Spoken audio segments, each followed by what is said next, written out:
네, 먼저 이렇게 귀한 자리를 허락해 주신 목사님과 교회 앞에 감사를 드립니다. 참 무더운 여름 보내시느라고 수고들 많이 하셨습니다. 저도 많은 분들이 중동 땅에 있다 왔다고 하니까는 뭐 여기보다는 그쪽이 더 덥지 않느냐라고 이렇게들 말씀들을 많이 하시는데 그쪽은 뜨겁기만 하지 후덥지근하지는 않습니다. 그래서 한국에서 올여름 보내는데 참 쉽지는 않았던 것 같습니다. 먼저 저의 그 현재를 잠시 좀 말씀을 드리면 여러 가지 가정사로 인해 가지고 파송교회로부터 1년 안식년을 허락받아서 지냈습니다. 그리고 무엇보다도 이제 많은 염려가 되었던 이제 집사람의 그 건강도 병원을 통해서 정기적인 검진을 받으면서 잘 관리를 그렇게 하고 있는 것 같습니다. 여러분들은 어떻게 느끼실지 모르겠지만은 제가 이 한국에 와서 지난 1년을 보내면서 참 좋았던 점 가운데 하나는 병원을 마음 편하게 좀 다닐 수 있지 않았나 싶습니다. 사실 요르단에 있으면서 위급 상황이 아닌 이상은 정말로 몇 번을 고심을 하고 병원을 갔는데 한국에서는 예약된 날짜에 병원을 가게 되면은 모든 것들을 다 병원 측에서 알아서 진행을 하고 또 이렇게 관리할 수 있도록 해주니까 그런 부분들이 너무나 좋은 것 같습니다.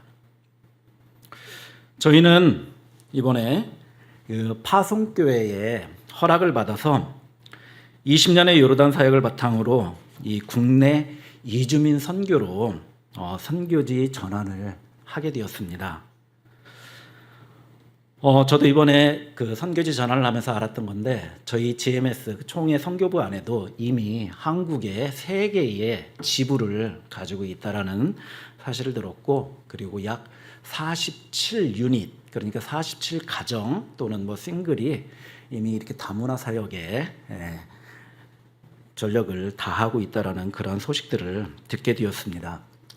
현재 우리나라에는 인구의 5%에 해당하는 250만 명 이상의 이주 노동자와 그리고 외국인 유학생, 다문화 가정, 그리고 그 자녀들이 있습니다. 저희는 현재 경기 북부 양주에 머물고 있습니다. 그곳에는 여러 나라 국적의 그 등록된 이주민이 양주를 중심으로 한 주변 6개 지역에 약 4만 명, 그리고 등록되지 않은 그러니까 뭐 불법 체류자라고 우리가 불리게 되는데 그 미등록자를 포함을 하면은 아마도 이보다 훨씬 많은 그러한 숫자가 거주하고 있습니다.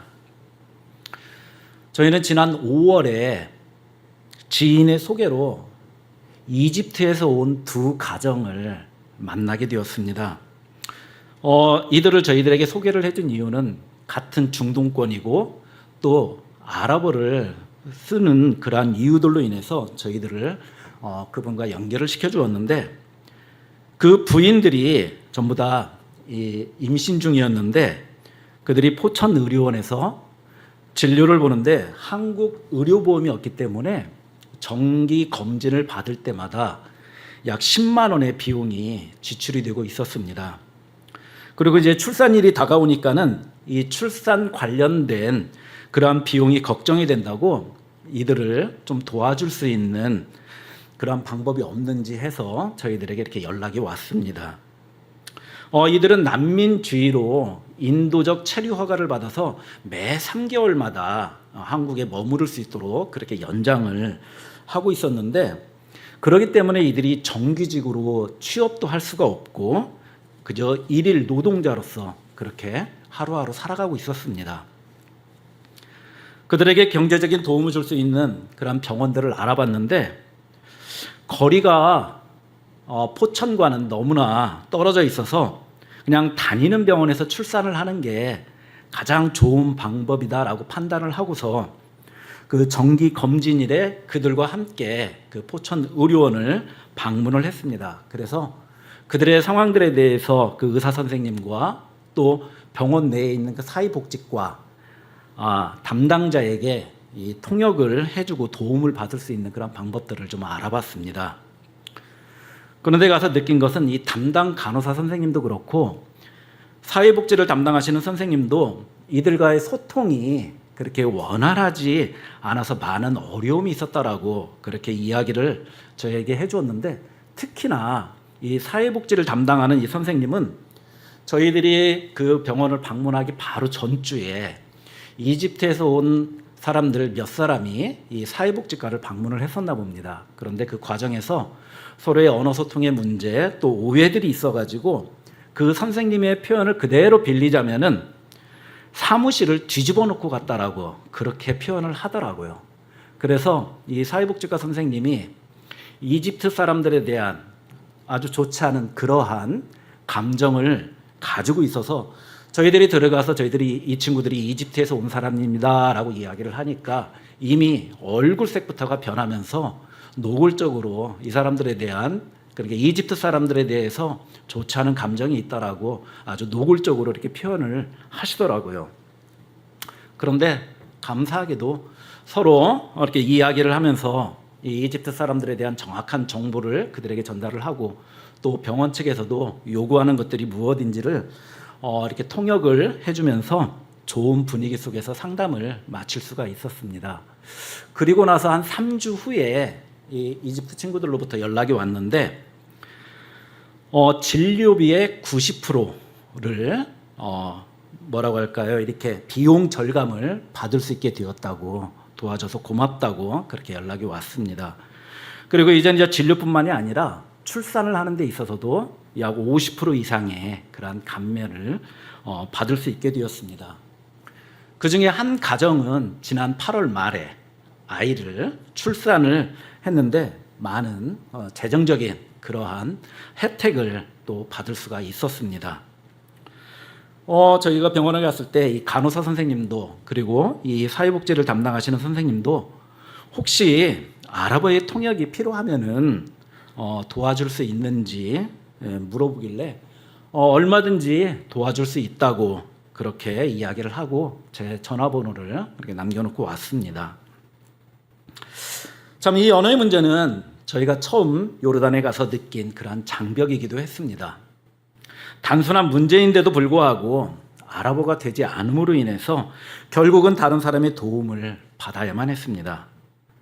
저희가 20년의 이 중동 지역에서 지내면서 알게 된 그들의 언어, 또 문화, 생활 방식 등을 가지고 좀 더 자유롭게 이들을 만나고 그리고 복음을 전하기를 원하고 있습니다.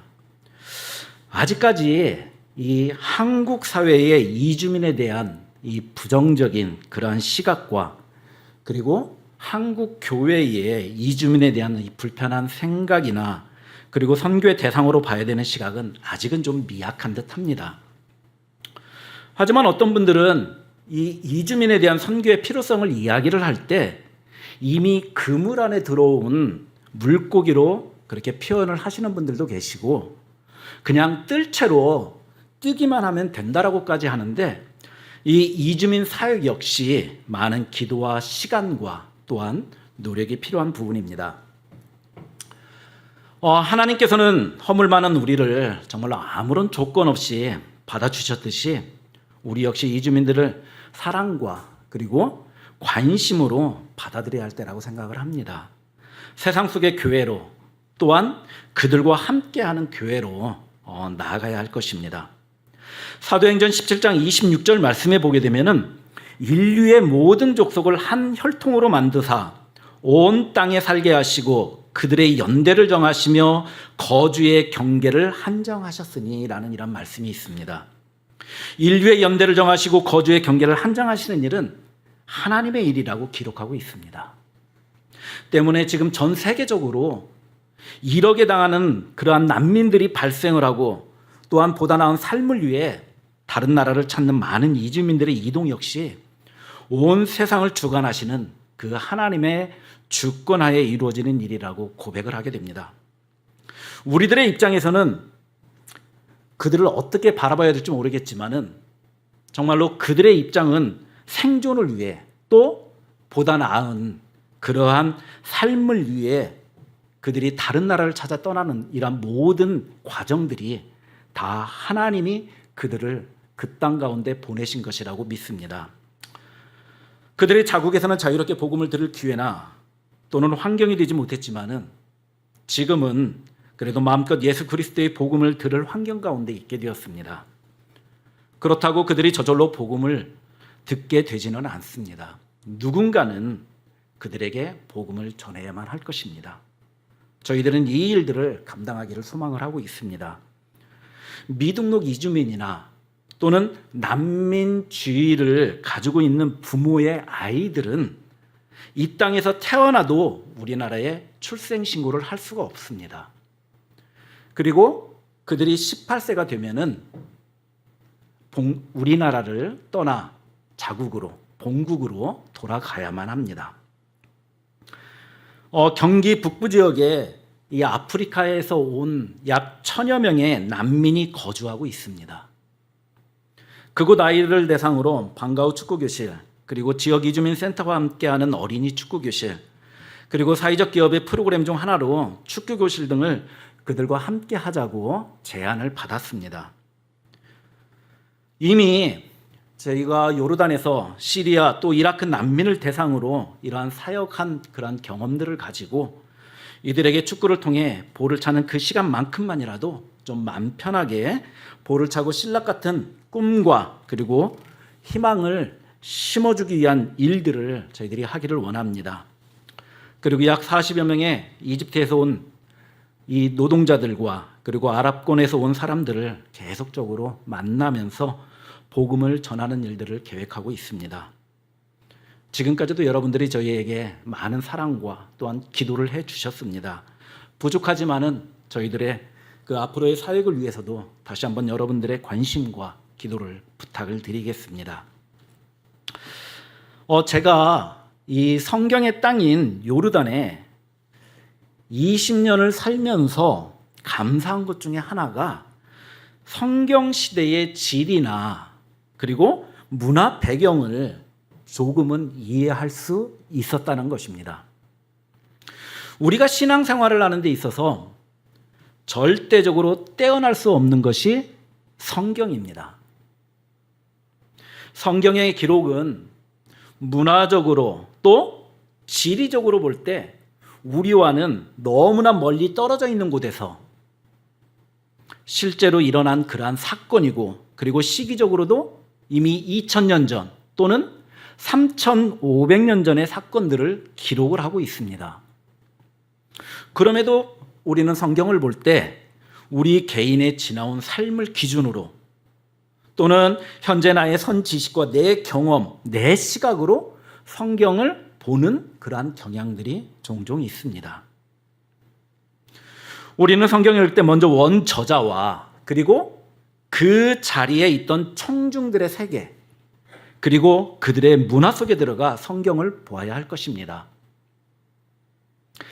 갈대아 우르 출신인 아브라함이 하란에서 정착을 하고 그리고 하나님의 명령을 따라서 하란을 떠나 가나안으로 옮겨갔을 때 또 가나안 땅에 기근이 들어서 그들이 애굽으로 내려갔을 때 과연 아브라함은 현지인들과 어떤 언어로 대화를 했을까요?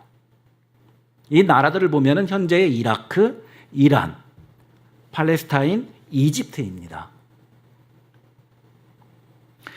예수님께서는 이 모인 군중들을 대상으로 말씀하실 때 1차적으로 그들의 삶의 언어, 그들이 사용하는 언어로 전달을 했습니다.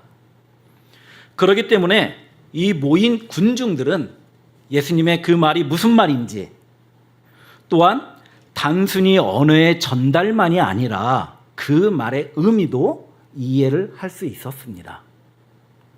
또한 예수님께서는 마태복음 6장 말씀과 같이 이 공중에 나는 새를 보라 말씀하시면서 그들의 삶의 현장에 있는 것들을 직접적으로 말씀하시거나 또는 들판에서 씨 뿌리는 농부를 바라보시면서 4가지 밭의 비유를 이야기를 하셨고 이런 이야기를 듣는 군중들은 자신들의 일상적인 그러한 이야기이기 때문에 1차적으로 예수님이 하시는 말씀을 이해할 수가 있었습니다. 오늘 우리가 본 마태복음 7장 24절에서 27절 이 말씀을 볼 때 여러분들은 우선적으로 생각나는 것이 무엇인지요? 우리 개념으로 볼 때 이것은 부실 공사일 것이다라는 것이 1차적으로 드는 생각일 것입니다. 어떻게 바람이 불고 비가 온다고 해서 집이 무너지겠습니까? 이건 우리의 개념으로는 말이 안 되는 것입니다. 이스라엘의 기후나 지형 환경을 알지 못하면 우리의 기준으로 생각할 수밖에 없습니다. 우리나라는 사계절 언제든지 비가 올 수 있습니다. 겨울이라 해서 눈만 오지를 않습니다. 하지만 성경의 땅은 우리와 같이 비가 계절을 안 가리고 아무 때나 오지를 않습니다. 건기와 우기가 확실하게 나누어집니다. 우기의 시작은 보통 이 10월 말경부터 시작이 되는데 이때 비가 오면서 겨울이 시작됩니다. 이 첫 비에 대해서 성경은 이른비 이렇게 기록을 해주고 있습니다. 여름 내 바짝 말랐던 대지가 이 이른비로 인해 조금 적셔지게 됩니다. 그러면 이들의 주식인 밀과 보리를 파종할 수 있도록 땅은 부드러워집니다. 그때 농부는 밭을 경작하면서 씨 뿌릴 준비를 합니다. 예수님께서 말씀하신 이 4가지 밭의 비유는 바로 이러한 계절적인 배경을 앞에 두고 있는 그러한 비유들입니다. 우리같이 계절적으로 봄에 씨를 파종할 때가 아니라 겨울을 앞두고 있는 그러한 시기입니다. 그리고 2월 말 늦으면 3월 정도에 비가 오는데 이때 오는 비를 늦은 비 이렇게 이야기를 합니다. 그리고 나서 짧지만은 봄이 시작이 됩니다. 이렇게 늦은 비가 오고 나면은 농부는 이제 밀과 보리를 추수할 준비를 하게 됩니다. 이른 비는 농사 준비를 알리는 비이고 그리고 늦은 비는 추수를 기다리는 그러한 비입니다. 성경에서는 이른 비와 늦은 비에 대한 구절들이 많이 나오고 있는데요. 먼저 신명기 말씀을 좀 한번 제가 읽어드리도록 하겠습니다. 신명기 11장 14절의 말씀을 보면은 여호와께서 너희의 땅에 이른 비 늦은 비를 적당한 때에 내리시리니 너희가 곡식과 포도주와 기름을 얻을 것이다. 그리고 야고보서 5장 7절의 말씀을 보게 되면은 그러므로 형제들아 주께서 강림하시기까지 길이 참으라. 보라 농부가 땅에서 나는 귀한 열매를 바라고 길이 참아 이른 비와 늦은 비를 기다리라니. 여러분들이 성경을 읽을 때 이와 같이 비 또는 물과 관련된 그러한 것들이 나오게 되면은 그 가운데서 하나님의 은혜나 또는 축복을 나타내주고 있다라고 생각을 하시면서 다시 한번 차분하게 전후의 문맥들을 구절들을 한번 보시기를 바랍니다. 자, 그러면 비가 오면 오늘 성경 본문에서 말하고 있는 것 같이 집이 무너질 정도로 비가 많이 오느냐입니다. 지난 7월에 제가 살고 있는 이 양주 지역에 하루 사이에 집중호우가 내려서 무려 400mm 이상의 비가 내렸습니다. 하지만 성경의 땅은 이렇게 큰 비가 오지를 않습니다. 비가 와도 강수량은 그렇게 많지를 않습니다. 이스라엘의 연평균 강수량이 1년에 약 430mm입니다. 그것도 북부 산악 지역에서만, 남부 광야나 이러한 그 사막에서는 불과 100mm, 150mm밖에 안 옵니다. 우리나라의 연평균 강수량이 1300mm면은 아마 비교가 될 거라고 생각이 되어집니다. 자, 우리는 집을 지을 때 어디에다 짓습니까? 평지에다 집을 짓습니다. 산 위에 집을 짓는 경우는 별장이나 아니면 어떤 특별한 주택단지가 아닌 이상은 그렇지를 않습니다. 그러나 성경의 땅은 그렇지가 않습니다. 이스라엘의 지형은 산악지형입니다. 돌산이며 바위산입니다. 때문에 집들을 보면 대부분이 산 위에 있습니다. 우리의 표현으로 하면은 산동네. 우리는 이 산동네라는 단어가 가지고 있는 그런 의미가 있습니다. 하지만 성경의 땅은 대부분이 산동네입니다. 그러면 왜 산 위에 집을 지을까입니다. 낮은 지역, 밑에 지역에다가 집을 지으면 겨울에 비가 오면은 다 잠기거나 쓸려 내려갑니다. 비가 불과 400mm밖에 안 오는데, 왜 이런 현상이 발생을 할까? 성경의 땅 지형이 이 산악 지형이다, 그리고 돌산이다 보니까는 비가 많이 오지 않아도 모든 물들이 산 아래로 몰리게 됩니다. 골짜기를 따라서 아래로 모이기 때문에 위에서는 보슬비가 내렸다 할지라도 이 빗물이 땅으로 스며들지를 않고 그대로 다 흘러내려갑니다. 사진을 좀 보도록 하겠습니다.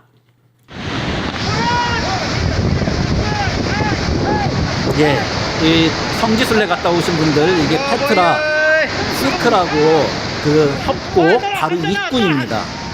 잠깐 비가 왔는데 저 정도로 어마어마한 물이 흘러내릴 정도입니다. 오른쪽은 물길임에도 불구하고 이미 넘쳐가지고 저런 물이 흐릅니다. 이거는 다운타운이에요. 도심. 비가 잠깐 왔는데 모든 물들이 다 밑으로 이렇게 흘러서 도로가 다 잠길 정도, 그 정도의 상황들을 나타내주고 있습니다. 됐습니다. 비가 오지 않는 그러한 계절에는 그저 평범한 그러한 평야나 광야로밖에 안 보입니다. 하지만 비가 오게 되면은 와디라는 것이 형성이 되면서 이 와디는 비가 조금만 와도 조금 전에 보셨던 것과 같이 이렇게 어마어마한 물이 한 곳으로 모이기 때문에 급류를 만들게 되고 그러한 물들이 모든 것을 다 쓸고 내려가 버리게 됩니다. 그런데 어리석게 이 집을 짓는데 골짜기 아래에 짓는 그러한 사람들을 보게 됩니다. 골짜기의 하류 지역은 산에서 흘러내린 이러한 돌이나 모래로 인해 평지가 형성이 됩니다. 보기에는 평평한 모래로 되어 있으니까 집을 짓기에는 좋은 그러한 환경같이 보일 수가 있습니다. 그런데 이들은 조상 때부터 살아온 그들의 삶의 지혜로 절대로 그런 하류에다가 집을 짓지는 않습니다. 그런데 이러한 삶의 경험을 무시하고 집을 모래 위에 짓는다는 것은 누가 봐도 어리석은 그러한 사람일 뿐입니다. 그러니까 예수님께서 말씀하실 때 그곳에 모였던 이 수많은 군중들은 바로 자신들의 이 일상의 이야기이기 때문에 예수님의 이 지혜로운 건축자 비유의 말씀을 이해하는 데 있어서 전혀 어려움이 없었던 것입니다. 이 말씀을 통해 우리가 생각하기를 원하는 것은, 그러면 우리는 우리의 삶의 기초를, 우리의 주춧돌을 과연 어디에 놓아야 하는가입니다. 세상이 아름답고 화려한 것에 우리의 마음을 빼앗기고 그곳에다 기초를 닦는다면 분명 시작하기에는 좋고 그리고 보기에는 좋을지 몰라도 곧 무너지는 사상 누각에 불과할 것입니다. 하지만 지혜의 근본이시고 만물의 주관자이시며 반석이신 이 주님의 말씀 위에 우리의 기초를 세운다면 아무리 세찬 비바람이 불어친다 해도 결코 흔들리지는 않을 것입니다. 그런데 이 반석 위에 주춧돌을 세우는 방법은 바로 주님의 말씀을 듣고 행하는 자라고 오늘 본문에서는 그렇게 우리들에게 말씀하고 있습니다. 예수님께서는 이제 산상수훈을 마무리하시면서 바로 이 오늘 본문의 말씀을 모인 그 청중들에게 말씀하고 있습니다. 지혜로운 자는 집을 지을 때 반석 위에 짓는 그러한 자라고 말씀하시면서 그 지혜로운 자는 누구인가 하면은 바로 주님의 말씀을 듣고 행하는 자, 바로 그 사람이 반석 위에 집을 짓는 그러한 지혜로운 자다라고 말씀을 해주고 있습니다. 지금까지 말씀하신 이 산상수훈의 많은 내용들을 듣고 들음으로 끝나는 것이 아니라 들은 것들을 삶의 영역에서 실천하고 그리고 행하는 자가 바로 반석 위에 집을 짓는 그러한 지혜로운 자다라고 주님은 말씀하고 있습니다. 그곳에 모인 수많은 군중들이 모두 동일하게 주님의 말씀을 들었습니다. 하지만 지혜로운 자는 주님께로부터 들은 그 말씀을 지켜 행하는 자, 그 사람이 바로 지혜로운 자, 반석 위에 집을 짓는 자라고 주님은 분명하게 말씀하십니다. 여러분들은 어떤 성도가 되기를 원하십니까? 말씀을 많이 듣고 아는 것으로 그치는 그런 성도가 되기를 원하십니까? 아니면 듣고 아는 말씀을 우리의 삶 가운데서 실천하는, 행동하는 그러한 지혜로운 성도가 되기를 원하십니까? 바라기는 이 자리에 있는 우리 모두는 정말로 작은 것이라 할지라도 주님의 말씀을 듣고 그리고 행함으로 우리의 주춧돌을 반석 위에 세움으로 주님으로부터 지혜로운 자라고 칭찬받을 수 있는 저와 여러분 모두가 되어지기를 주님의 이름으로 간절히 부탁드리겠습니다.